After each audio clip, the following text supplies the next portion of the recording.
Bonjour à tous, aujourd'hui nous sommes le mercredi 15 octobre 2025. Je fais cette vidéo pour revenir sur l'actualité au Cameroun. Voilà, c'est-à-dire que j'ai quelques vidéos à faire là dès que je serai disponible. Là, je commence par une première et il est question des résultats de l'élection présidentielle qui a eu lieu au Cameroun. Et puis, je vais vous montrer d'abord l'extrait de celui qui a gagné, hein, et selon le peuple camerounais. Et puis après, je fais mon commentaire. Regardez, écoutez ça. Chers compatriotes camerounaises, camerounais, aujourd'hui c'est avec une émotion profonde et une immense fierté que je m'adresse à vous. Ensemble, nous avons écrit l'histoire. Dans cette campagne, et j'ai vu un Cameroun debout. J'ai vu des femmes, des hommes, des jeunes et des anciens braver les menaces, affronter les intimidations, mais rester mobilisés. J'ai vu des électeurs veiller dans le bureau de vote jusqu'au bout de la nuit pour protéger leur voix, pour défendre la vérité des urnes. Ce courage, cette détermination resteront à jamais gravés dans la mémoire de notre nation. Je vais d'abord dire merci au peuple camerounais. Merci d'avoir cru en moi. Merci d'avoir cru en nous. Merci d'avoir cru au changement. Merci à tous ceux qui ont voté, à tous ceux qui ont protégé leur vote. Vous êtes les véritables héros de cette victoire. Ma reconnaissance va aussi à tous les hommes, à toutes les femmes qui ont mené ce combat avant moi. Sans votre travail, nous n'en serions pas là. Pour cela, je vous dis merci. Je remercie également les candidats qui déjà m'ont adressé leurs félicitations et ont reconnu la volonté du peuple. Leurs gestes honorent notre démocratie et marquent le début d'une nouvelle ère où l'unité de l'opposition et de la société devient une force irrésistible. Je veux le dire avec gravité et simplicité. Le peuple a choisi et ce choix doit être respecté. Bouillard! J'appelle toutes les institutions, toutes les autorités administratives, tous les responsables à ne pas se rendre ennemis du peuple qu'ils sont censés servir. Le temps de la peur, de la manipulation et des faux calculs est révolu. Le seul camp qui compte aujourd'hui, c'est celui du Cameroun. À nos forces de défense et de sécurité, je rends hommage pour votre loyauté. Je vous appelle à rester du côté de la République et de la paix. Ne laissez personne vous détourner de votre mission. Protégez le peuple et non un pouvoir. À la jeunesse du Cameroun, je dis, l'avenir vous appartient. À nos enseignants, à nos travailleurs, à nos paysans, à nos soldats, à nos journalistes, à notre diaspora, je dis, vous avez tenu bon et vous avez gagné. Ensemble, nous allons tourner la page. Ensemble, nous allons réconcilier notre nation, refonder nos institutions et ouvrir le chemin d'un avenir juste, digne et fraternel. Dans les jours qui viennent, je partagerai avec vous un rapport détaillé de vos votes par région, tel que compilé à partir des résultats affichés publiquement, conformément à l'article 113 du Code électoral, dans les bureaux de vote nationaux et dans la diaspora. Ces résultats m'ont profondément ému. Ils montrent que cette victoire dépasse ma personne. Elle est une sanction claire du régime en place et un plébiscite en faveur d'un changement immédiat, car la victoire est écrasante. Mes chers compatriotes, le monde entier nous regarde. Clairement. L'histoire nous observe. Soyons à la hauteur de ce moment. Nous demandons au régime en place de faire preuve de grandeur et d'honorer la vérité des urnes par un geste attendu. Bouillard! Ce coup de fil de félicitations qui démontrera la maturité politique de notre nation est la force future de notre démocratie. Voilà, bon, je vais m'arrêter là. Aujourd'hui, Sachant que vous pouvez retrouver ça sur Internet naturellement. Ah là là là, le Cameroun, le Cameroun. Je vous dis, le Cameroun, c'est pour moi un cas d'école. Les Camerounais sont un cas d'école. Et puis, Paul Biya est un cas d'école. Voilà, je ne peux pas m'empêcher de penser comme ça. Maintenant, comprenne qui veut, comprenne qui peut. Je vais caler une autre vidéo et puis après, je fais mon commentaire, s'il vous plaît. Excusez-moi, je vous demande un peu de patience, parce que c'est vrai que ça, j'aime pas trop faire patienter les gens. Mais c'est important, parce que je vais faire dans un deuxième temps montrer l'extrait de cette vidéo-là, et puis à nous aller. Hein, donc, j'en ai pas pour longtemps. Où est-ce qu'il est? Voilà, c'est ça. Bon, alors, je reviendrai là-dessus, hein, mais euh, voilà, c'est ça, exactement. C'est bon, je l'ai calé là. Bonjour à tous. Donc, Djoubian, c'est mon surnom sur le net, accessoirement. Et accessoirement seulement, je suis un spécialiste de la France. Et je suis celui, j'ajoute, hein, ça c'est tout récent là, qui est redouté par la droite et qui est craint par la gauche. En France, hein, je parle de la France. C'est en France que c'est connu l'histoire de gauche et droite, alors que j'ai dit que nous, Africains, on a nos valeurs. Donc on doit comment dire ça, j'ai failli dire décaler, mais on doit même oublier ce paradigme-là. Voilà. Il faut qu'on agisse avec nos propres valeurs, valeurs africaines. Voilà. Donc, je suis un panafricain authentique, un panafricain convaincu et convaincant. Alors, il y en a qui m'a dit, oui, mais dis pas que tu es convaincant parce que c'est laisse ça aux autres. Non, moi, je suis admiratif de Mohamed Ali, le grand boxeur, l'illustre. Et je dis, suivant le domaine dans lequel on est, qui a eu le génie de pondre ça. Voilà. Tout ça. Et ça, c'est mon passeport. Hein. Ah oui. Donc, je peux me permettre. C'est ça. En tant que médecin, hein, de ce qui se passe par rapport au rapport entre l'Afrique et puis l'Occident en général et la France en particulier, j'ai été inspiré par les ancêtres pour pondre ça. La zone des aliénés, la zone des complexés et la zone des corrompus, et j'ai ajouté la zone des jaloux et des sorciers. On peut s'en sortir, mais c'est un préalable qu'il nous faut. Préalable, c'est quoi? C'est une volonté personnelle, une volonté collective et puis une volonté politique. Et cette volonté politique, je ne cesse de le dire, qu'elle est manifeste là-bas. C'est là-bas que ça se passe, dans les pays de l'AES, naturellement. Alors, revenons au Cameroun. Donc là, vous avez vu, j'ai montré un peu. Hein, il a fait en deux parties. Hein, enfin, première partie, il a parlé en français. Et deuxième partie, il a parlé en anglais. Et c'est un discours d'homme d'État. C'est monsieur Issa Chiroma Bakari. Voilà, 79 ans. Alors, c'est un féru de la politique au Cameroun. Hein, il a été ministre plusieurs fois. On attend de voir, mais ce qui est sûr, c'est que ce qui est intéressant dans l'élection du peuple, là, hein, qui a porté monsieur Issa Chiroma Bakari au pouvoir, c'est que, comme dit le frère Valsero, c'est, comment dire, tourner la page du tribalisme, la victoire sur le tribalisme, d'une part. Et d'autre part, c'est que Paul Biya ne va pas mourir au pouvoir. Voilà. Bouya, Bouya. Non, c'est hyper important. Hein. C'est-à-dire que chacun a son paradigme. Il y en a qui étaient pour que Paul Biya meure au pouvoir, alors que non, non, non, non. Au nom de quoi? Parce qu'il faut comprendre une chose. C'est que ce que les gens oublient souvent, et nous on est dans le concours de réflexion, c'est de dire, mais si on le laisse mourir au pouvoir, mais ça va susciter des vocations, ça va, des gens qui vont se dire, mais tiens, si c'est possible au Cameroun, on peut y aller au 21e siècle. Alors que nenni, ça c'était du 20e siècle, là, où des gens comme Houphouët-Boigny meurent au pouvoir, des gens comme Ouma Bongo meurent au pouvoir, des gens comme Yassine Bey et Yadema meurent au pouvoir. Vous voyez? Donc il y en a plein là, qui sont dans cette dynamique-là, alors que nous sommes au 21e siècle. Donc oubliez toutes ces pratiques-là, où les anciens n'avaient pas le recul que nous avons aujourd'hui. On est à l'heure d'Internet, on est à l'heure des réseaux sociaux, on est à l'heure de la révolution numérique, et il y en a qui veulent vivre comme si on était toujours au XXe siècle. C'est incroyable. Donc, qu'est-ce qui se passe? C'est qu'en principe, si je ne me trompe pas, les chiffres sont tombés, comment dire, depuis le soir même. Puisque avant, quand il n'y avait pas Internet, il n'y avait pas les calculatrices, il n'y avait pas les, comment on appelle ça, surtout les portables, voilà. Et c'était moins évident. Hein, c'était plus réservé à des professionnels. Mais aujourd'hui, tout le monde a sa portée pour pouvoir juger, apprécier objectivement qu'est-ce qui s'est passé. L'élection a eu lieu donc le dimanche 12 octobre 2025.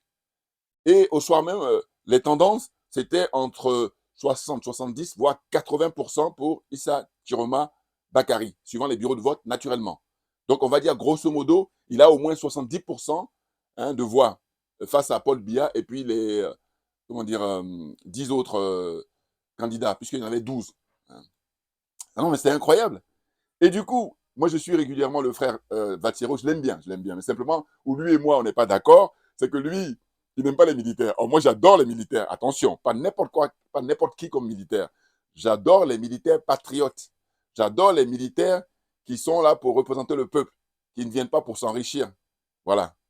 Donc, les militaires que j'adore, vous les connaissez. Alors, il y en a beaucoup, mais les deux pointures, hein, du très, très lourd.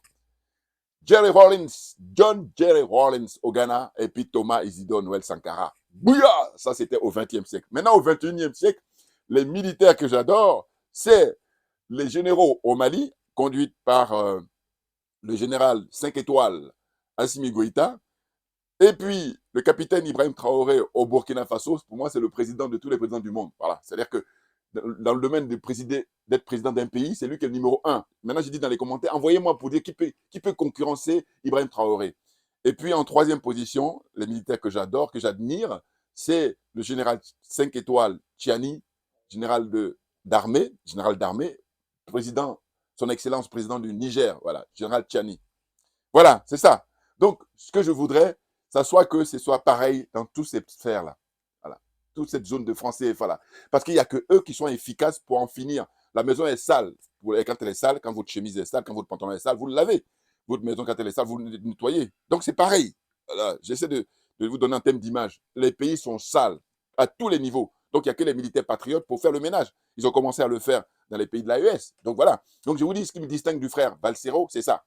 À savoir que lui, il voudrait une élection comme ça s'est passé là. Hein. Bon, maintenant, quand je regarde ces vidéos suivantes, surtout celles que j'ai regardées avant de faire cette vidéo-là, c'est que il en appelle à ce que le peuple descende dans la rue dès maintenant. Et puis demain, j'ai dit au plus tard. Parce qu'il dit, mais vous avez gagné, n'attendez pas. Et il dit, vous avez peur de célébrer votre victoire. Mais oui, mais c'est dû au fait que justement, les gens tiennent à leur vie. Et puis c'est dû aussi au fait que Paul Biya, c'est 43 ans minimum au pouvoir. Je dis minimum parce que Paul Biya, avant d'être président de la République, il a été ministre, il a été premier ministre. Vous voyez, il a été conseiller de Amadou Aïdjo. Donc ce monsieur, il a facilement entre 50 et 60 ans de vie politique, clairement.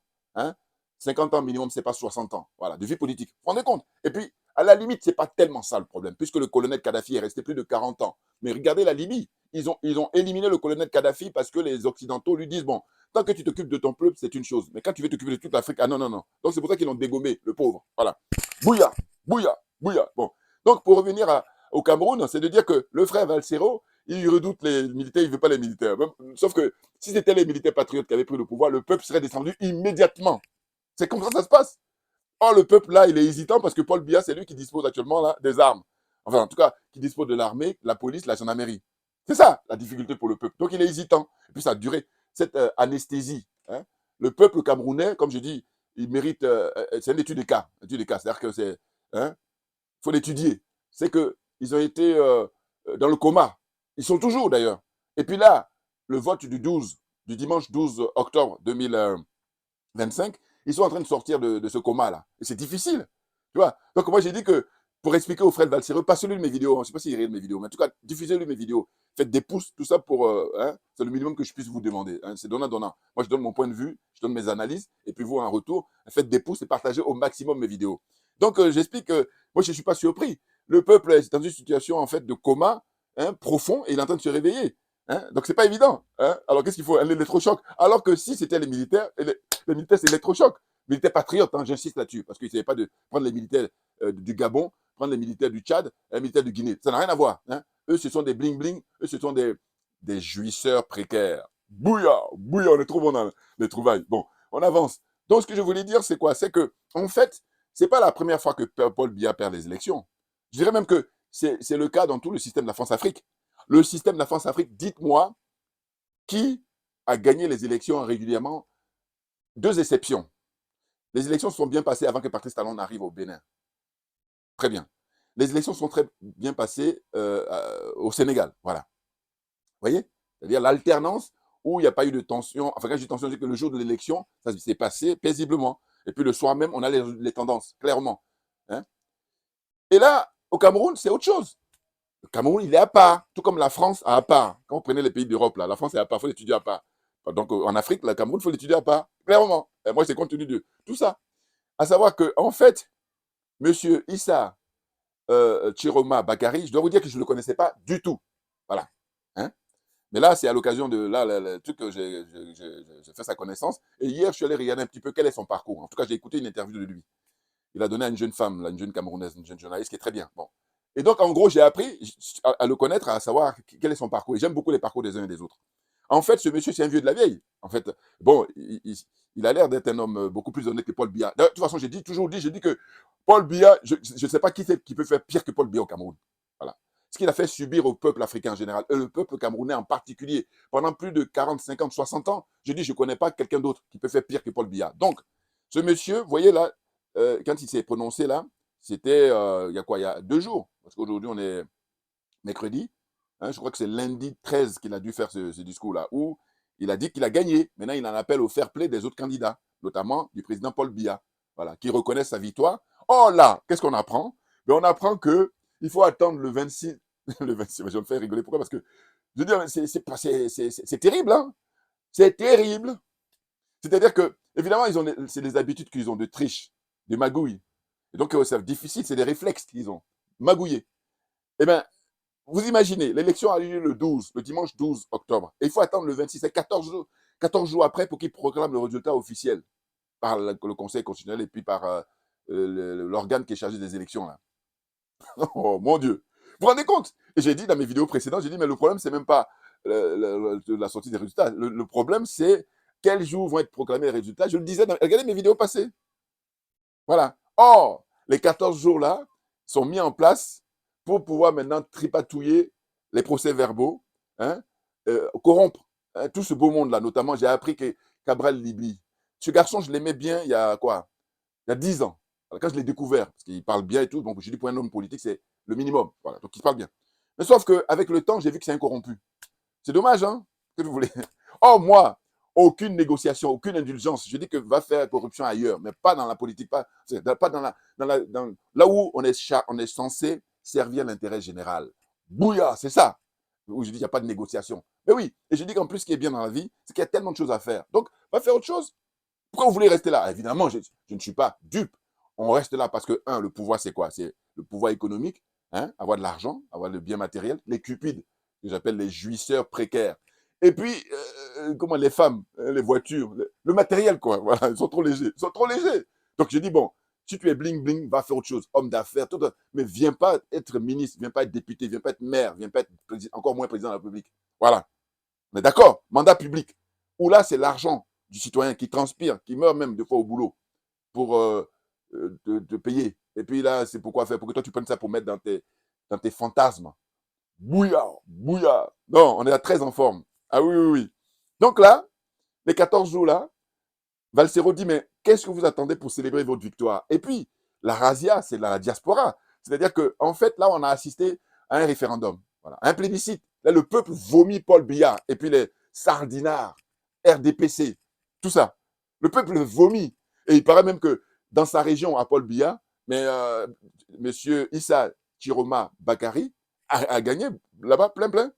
Maintenant, les célébrations sont beaucoup plus vivantes et plus visibles dans le nord, dont il est originaire. Et puis, attention, attention, j'ai cru savoir que il est dans la même région que le premier président Amadou Ahidjo. Donc, regardez l'histoire. C'est extraordinaire. Je vous dis, chacun de nous a une énergie et ça, c'est investi par les ancêtres. C'est investi aussi par la nature. Voilà. Je veux dire quoi par là? Je veux dire que chacun de nous a une énergie et cette énergie-là, c'est ce que je qualifie de génie. Chaque être humain a du génie. Simplement, c'est une question de domaine. Mais bien entendu. Maintenant, ce qui fait que ça n'évolue pas, ou du moins ça évolue lentement, ou ça évolue très vite, c'est les relations humaines et puis surtout la jalousie qui mine beaucoup, beaucoup de gens. C'est ça le problème. Mais oui, c'est ça. Et c'est vrai que la jalousie est naturelle, mais sauf que moi, je vais me rapprocher aux gens qui ne sont pas jaloux. Parce que moi, ça ne m'intéresse pas. Parce que je dis que c'est une énergie négative. Moi, je suis un militant pour l'intérêt général. C'est-à-dire que je dis que si tout le monde gagne, il n'y a pas d'histoire. Or, les petits malins, là, c'est ça, ils fatiguent les gens. Mais bon, mais il faut les détecter puis les écarter. C'est ça. Tu les détectes, tu les écartes. Moi, là, oh, bouillard, bouillard. Ceux qui me connaissent, je badine pas. Voilà. Et puis, j'ai dit ma petite expérience en tant que syndicaliste, je peux le dire là. Voilà. Je n'osais pas trop le dire, mais vous savez pourquoi je veux dire? Là, vous parlez à un homme de terrain. Hein? Donc, quand je dis en exercice pratique, j'ai dit le président Gbagbo, pourquoi il a été rencontré M. Alassane Ouattara sans préalable? Voilà. Et en plus, moi, en tant que syndicaliste, vous pensez bien que le niveau est très bas, je veux dire, comparativement aux enjeux de la politique. Bon. Mais ça n'empêche qu'il faut juste faire une transposition. Voilà. Il faut extrapoler. Voilà. Donc, deuxième chose, le Sénégal. Quand je dis à Bassirou et à Sonko, pourquoi vous n'organisez pas des référendums? Je dis bien des. Un, au minimum, ça va. Mais si vous pouvez, plusieurs, hein, c'est quoi? C'est référendum pour demander au peuple sénégalais qui vous a porté au pouvoir lors de l'élection présidentielle avec 54,28% des voix. Eh bien, vous dites, est-ce que vous voulez qu'on sorte du franc CFA? Vous demandez au peuple. Le peuple va se prononcer. Et à partir de là, vous êtes tranquille. Pourquoi vous ne le faites pas? On est, comment dire, en octobre 2025. Voilà. Vous êtes élu depuis mars 2024. Voilà. Pourquoi vous ne faites pas le référendum? Deuxième référendum sur, comment on appelle ça, euh, les armées, hein, armée française, armée étrangère, armée américaine. En finir avec les accords coloniaux. Tout ça, vous demandez au peuple. Et le peuple, dès lors qu'il se prononce, vous êtes tranquille. Oh là, ils ne le font pas. Donc, posez la question de savoir pourquoi ne font pas de référendum Sonko et Bassirou, sachant que le référendum au Sénégal, ils ont l'habitude. Voilà, contrairement à d'autres pays. Voilà. Vous voyez, donc c'est ça, je dis, c'est une question de pratique. Voilà, donc j'ai l'expérience. Donc on la ferme, on s'assoit, on prend des notes. Alors, j'avance. Donc pour revenir à la victoire éclatante de M. Issa Diawara, ça c'est la réflexion, hein, Issa Chiroma Bakari, c'est qu'en fait, avant lui, mais le professeur Maurice Kanto a gagné en 2019, très clairement. Les conditions qui ne s'étaient pas réunies, quand les conditions ne sont pas réunies, c'est qu'aujourd'hui, pareil, regardez, normalement, j'ai dit dans ma vidéo précédente, ou dans mes vidéos précédentes, j'ai dit que restons en Afrique. En Afrique, mais quand on fait les élections au Ghana, sur les 20 dernières années, minimum, en tout cas, Jerry Rawlings a fait le travail. Eh bien, le soir même, les résultats sont proclamés. Bon, c'est pareil au Botswana, c'est pareil aux Seychelles, c'est pareil à l'île Maurice, c'est pareil, comment dire ça, au Cap-Vert. Donc, mais ils ne sont pas sur notre planète. Ce ne sont pas des Martiens, ce sont des Africains. Vous voyez, donc j'ai dit, mais si c'est tout l'effet au Ghana euh, et au Botswana, on peut le faire en Côte d'Ivoire, on peut le faire au Cameroun, sauf que le système de la France-Afrique, non. Le système de la France-Afrique, c'est là où il est en vitesse de croisière, c'est en fait donner l'illusion qu'on est en démocratie, alors qu'en réalité, quand il y a les élections, pour eux, c'est juste de la formalité. Maintenant, je salue aussi les trolls, là. Parce qu'il y a un troll, là. Il m'a écrit là, récemment, il me dit, oui, il a fait tout son blabla, puis il me dit, toi, dès qu'on n'est pas d'accord avec toi, tu dis troll. Mais moi, les trolls, je vous dis, j'ai mis du temps à savoir qu'est-ce que c'est. Mais une fois que j'ai compris, là, et c'est comme moi en général dans tous les domaines, hein, je mets du temps, parce que, comme un ami, la cinéaste très connu, qui m'a dit, toi, tu es diesel, tu mets du temps à démarrer. Mais une fois que tu démarres, voilà, c'est ça. Il m'a bien qualifié, lui. Et puis c'est lui aussi qui m'a dit à l'époque, il m'a dit, toi, tu es un militant à temps plein. Parce qu'il y a des qui sont militants à temps partiel. Bouya, Bouya, je ne vais pas dire son nom, mais il se reconnaît. Hein, c'est un cinéaste très connu, un frère. On se connaît très bien, un ami. Bon. Donc voilà. Ce que je veux dire, c'est quoi? C'est que je dis, mais en réalité, il ne faut pas qu'on revive l'expérience de 1992 au Cameroun. Parce qu'en 92, tout le monde s'est connu, hein, tous ceux qui suivent la vie politique camerounaise, c'est que Paul Biya a perdu en 1992, et puis, tranquille, avec les magouilles, avec l'armée, tout ça, la dictature en plein régime, eh ben, a fait qu'il s'est conforté au pouvoir. Donc là, nous étions au XXe siècle. Maintenant, nous sommes au XXIe siècle. Déjà, il y a 7 ans, avec le professeur Maurice Kanto qui devait être le président, eh bien, ça ne s'est pas fait. Parce que là aussi, pareil, allez-y comprendre, mais ça, c'est la vie qui veut ça. C'est-à-dire qu'au fond, ça se trouve, c'est Issa Chiroma maintenant qui doit succéder à Paul Biya, à dire vrai. Alors que c'était peut-être pas encore prêt, c'était pas encore mûr. Là, maintenant, les choses sont mûres, si j'ose dire, d'une certaine façon de parler. Comprenez ce que je veux dire? C'est très complexe, hein? Voilà, mais moi, j'essaie de raisonner comme ça, de mon point de vue, en observant, évidemment, la vie politique en général et là au Cameroun en particulier. Donc, ce qui se passe, c'est l'histoire d'attendre le 26. Mais c'est quoi cette histoire-là? Non! Donc, je réponds au frère Valsero qui dit, le peuple, qu'est-ce que vous attendez hein, pour descendre dans la rue avec les mobilettes, avec les motos, avec les vélos, avec les voitures, pour klaxonner, pour célébrer votre victoire? Pourquoi vous avez peur d'être heureux? Est-ce que vous vous rendez compte quand je dis que le Cameroun est un cas d'école? Les Camerounais sont des cas d'école, et puis Paul Biya est un cas d'école. Mais je veux dire, écoutez, il faut reconnaître que quand même, j'ai quand même des trouvailles. Voilà, donc, les trolls là qui sont, ils sont payés pour ça. Et pourquoi je les salue? Je les salue parce que je dis, il n'y a rien de pire que l'indifférence. Oh, ils ne sont pas indifférents à mes analyses. Ils ne sont pas indifférents à mes vidéos. Donc c'est pour ça que je dis, c'est intéressant. Ben oui, parce que je ne suis pas le seul à faire des vidéos. Et donc, il faudrait maintenant aller vérifier au niveau de chaque personne qui fait des vidéos combien de trolls il y en a. Proportionnellement, évidemment. Parce que moi, je suis rendu à combien? Je suis à 11 000 abonnés, 11 900, ça bientôt je vais passer à 12 000. Mais ça, ce n'est pas un bon chiffre. Ce n'est pas un chiffre qui est fair play. Je veux dire que si YouTube jouait le jeu, je vaux beaucoup plus que ça. Je fais le rappel. YouTube a fermé mon compte en 2020. Mais avant qu'il ferme mon compte, j'étais monté en peu de temps à 15 000 abonnés. Vous comprenez?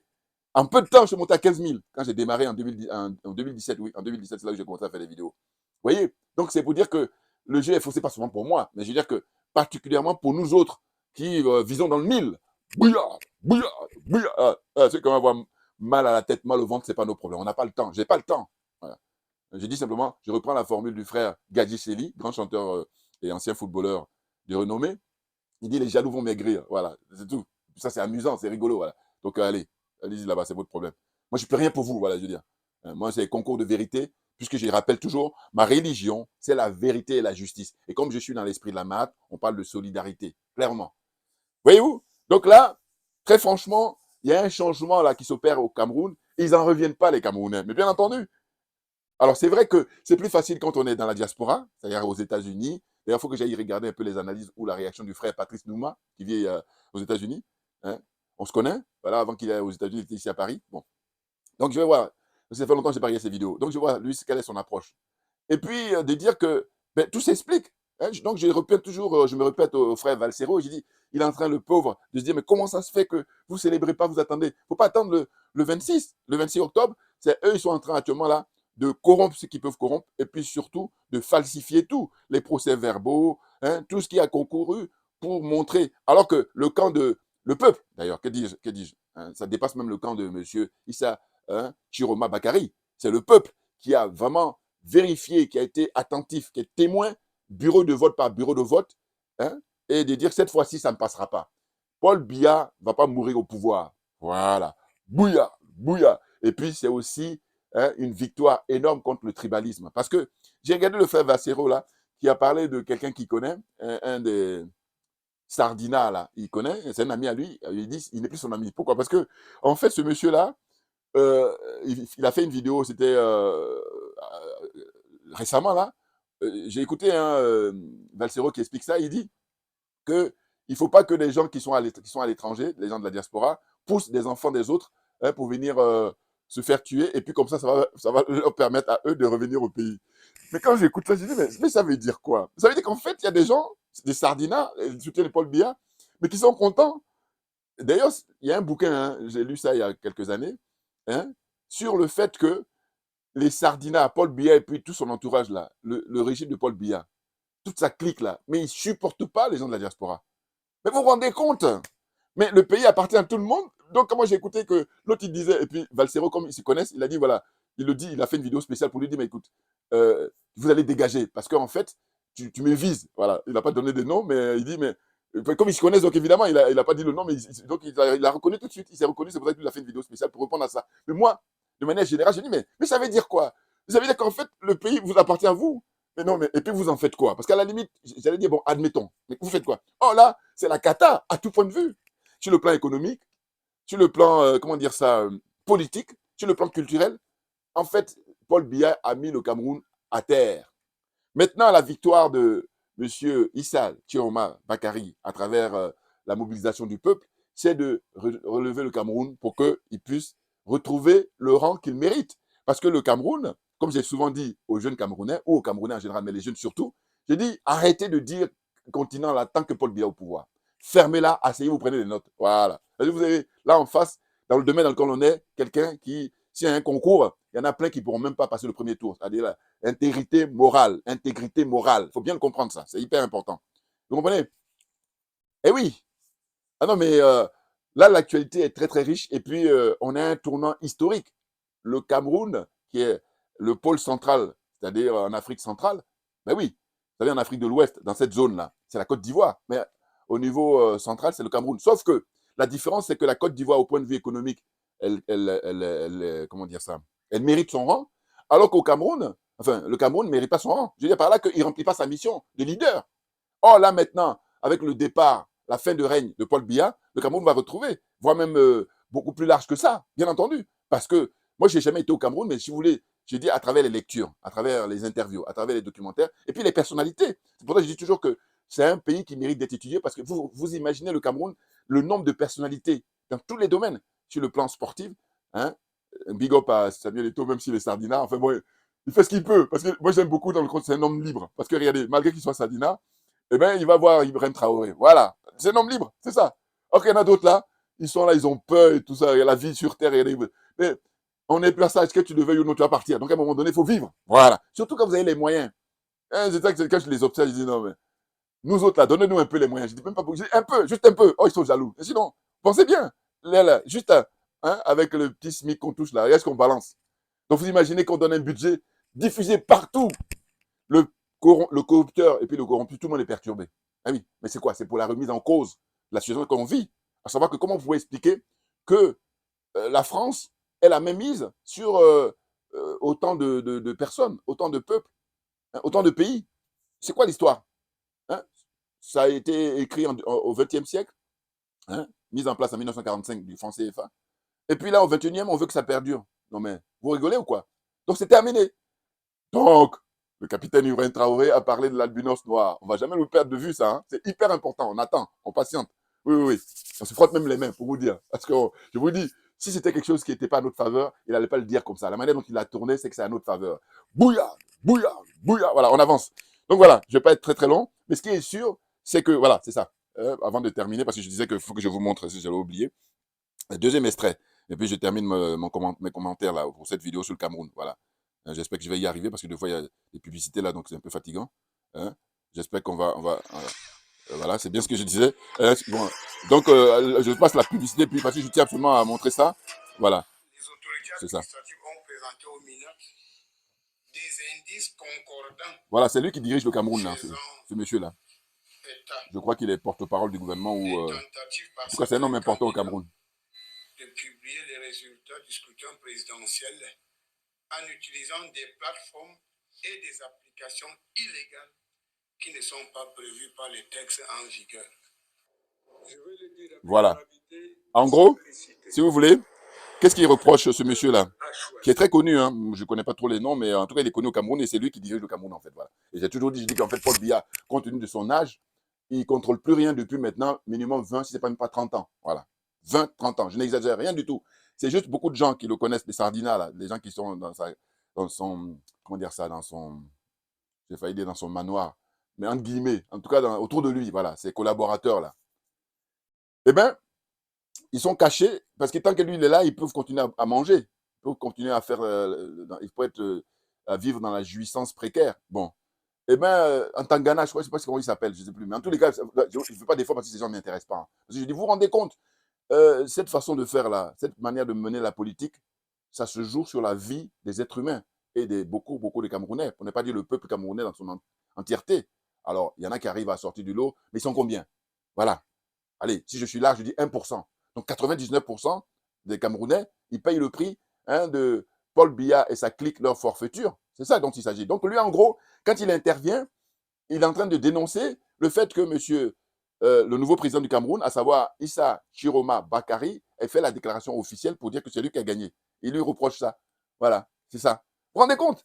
Donc, eux, il dit, il faut attendre 14 jours, le temps qu'on magouille, et puis comme ça, on va remettre, on va faire comme on a fait les fois précédentes. C'est ça, en fait. Or, là, maintenant, les gens ont suffisamment de recul. Ils ont dit, bon, Maurice Kanto devait passer, vous avez confisqué, maintenant, cette fois-ci, ça ne va pas passer. Voilà. Maintenant, il va falloir descendre effectivement dans la rue. Il ne faut pas attendre le 14. Hein. Non, non, non. Il faut descendre dans la rue pour célébrer. Là, je rejoins le frère Valsero. Mais sauf que j'ai dit, si c'était les militaires patriotes, les gens même, regardez. Alors, il y a un truc que je dois dire aussi pour ne pas oublier, c'est que beaucoup de gens, ils sont là à vouloir confondre les pays. Mais chaque pays a son histoire. Chaque pays a son parcours politique. Bien entendu. Alors, c'est quoi? C'est que quand on regarde ce qui se passe au Madagascar, je vais faire une vidéo là, prochainement sur Madagascar, puisque ça y est, l'autre branleur, là, l'autre jouisseur précaire, là, hein, Andriana, je ne sais pas quoi son nom, là, bon. Non, mais je veux dire, c'est fatigant avec ces gens-là. Il est jeune, il a 51 ans. Quand il arrivait, il était encore beaucoup plus jeune. En 2009, faites le calcul. Il était très, très jeune. On avait beaucoup d'espoir sur lui. Oh là, regarde ce qu'il donne. Donc, jouisseur précaire. Donc là, ça y est, les militaires, ils ont essayé de patienter, puis ils ont vu qu'il y a la France qui l'a. Mais la France est dans son réflexe de. Sinon, on ne parlerait pas de France-Afrique. Hein. Ah, ben oui, c'est le système de la France-Afrique. C'est-à-dire que ce gars-là a été exfiltré par la France. Vous voyez, les réflexes qu'ils ont, c'est ça. On a exfiltré Blaise Compaoré en 2014. En 2025, on exfiltre Andréana Rogelina, là, je sais pas, son nom, ça m'énerve même de prononcer son nom, voilà, pour vous dire. Donc, en gros, ce que je veux dire, c'est qu'il y en a certains des frères là, africains, panafricains ou non, qui disent oui, mais pourquoi vous, surtout les Ivoiriens, ça me fait un peu rigoler, voilà, mon frère Kofi là. Mais ouais, pourquoi vous ne faites pas comme au Madagascar. Mais non, parce que c'est pas la même configuration. Hein? Je ferai une vidéo là sur la Côte d'Ivoire, naturellement, hein, pour rendre hommage à la grande dame, à la très grande dame, Pulcheri Balé. Moi, je respecte les gens qui sont respectables. Je répète, je respecte les gens qui sont respectables, hommes ou femmes. Mais par contre, je ne peux pas respecter quelqu'un qui n'est pas respectable. Quelqu'un qui n'a pas d'intégrité morale. Quelqu'un qui ne roule pas pour l'intérêt général. Bon, je veux dire, je respecte si tu ne viens pas emmerder le monde. Je veux dire par là que tu as des gens, ils ne sont pas dans leur milieu, ils ne sont pas dans leur environnement, ils ne sont pas dans leur écosystème. Donc, quand ils viennent là, vous vous rendez compte, le désastre, c'est ça mon problème. C'est-à-dire, non, non, non, chacun à sa place. Voilà. Va où tu es bon, on va t'encourager. Moi, je suis quelqu'un de très fair-play. Voilà, voilà comment je raisonne, voilà comment je fonctionne. Donc, voyez-vous, là, il reproche à M. Issa Chiroma d'avoir fait la déclaration et de ne pas avoir patienté. Non! Aujourd'hui, avec Internet, avec les portables, tout le monde est au courant. Et eux-mêmes, ils ont leurs résultats d'ailleurs. Toute l'équipe, hein, et le peuple a le résultat. Ils ont, hein, l'équipe de M. Chiroma, ils ont les résultats. Simplement, ils essaient de jouer les bons élèves, alors que je dis, vous avez en face de vous des voyous en col blanc, des délinquants en col blanc, des jouisseurs précaires. Qu'est-ce que vous voulez attendre d'eux? Non! Il faut que vous dites au peuple, descendez, célébrez. Et là, vous allez voir qu'ils vont finir par faire allégeance à M. Issa Chiroma Bakary. Clairement, je répète, si le peuple, comme demande, comment on appelle le frère Valsero, descend là, maintenant là, et ne pas attendre le 14, enfin le 14, que dis-je, le 26, voilà, c'est ça. Parce que c'est 14 jours qu'il faut attendre depuis l'élection du 12. Voilà. Donc le 26, n'est pas attendre le 26 octobre, mais c'est que là, il ne faut pas leur laisser le temps de faire comme ils ont pu faire par le passé. C'est ça qu'il faut comprendre. Donc il est hors de question de revivre ce qui s'est passé en 1992, bien entendu, et puis ce qui s'est passé en 2019 avec le professeur Maurice Canto. Non. Voilà. J'espère que je me suis fait comprendre là. Et puis c'était un plaisir. Et je vous dis, je reviendrai pour rendre hommage à la grande dame. Parce qu'en Côte d'Ivoire, c'est chaud aussi. Les jours au pouvoir de M. Alassane Draman Ouattara et sa clique. Hein, on arrive en fin de règne là. C'est la chronique d'une fin de règne, très clairement. Parce que la détermination, elle est historique. Ah oui, on est gonflé à bloc, autant vous dire. Maintenant, comme je rappelle toujours, eh ben, c'est là-bas que ça se passe. Ben oui, qui dit mieux? Dites-moi, qui dit mieux dans les pays de l'AES? Voilà. Merci à vous tous pour votre attention. Et puis à très bientôt. On ne lâche rien, mais parce que c'est nous qui avons raison. Voilà. Merci beaucoup.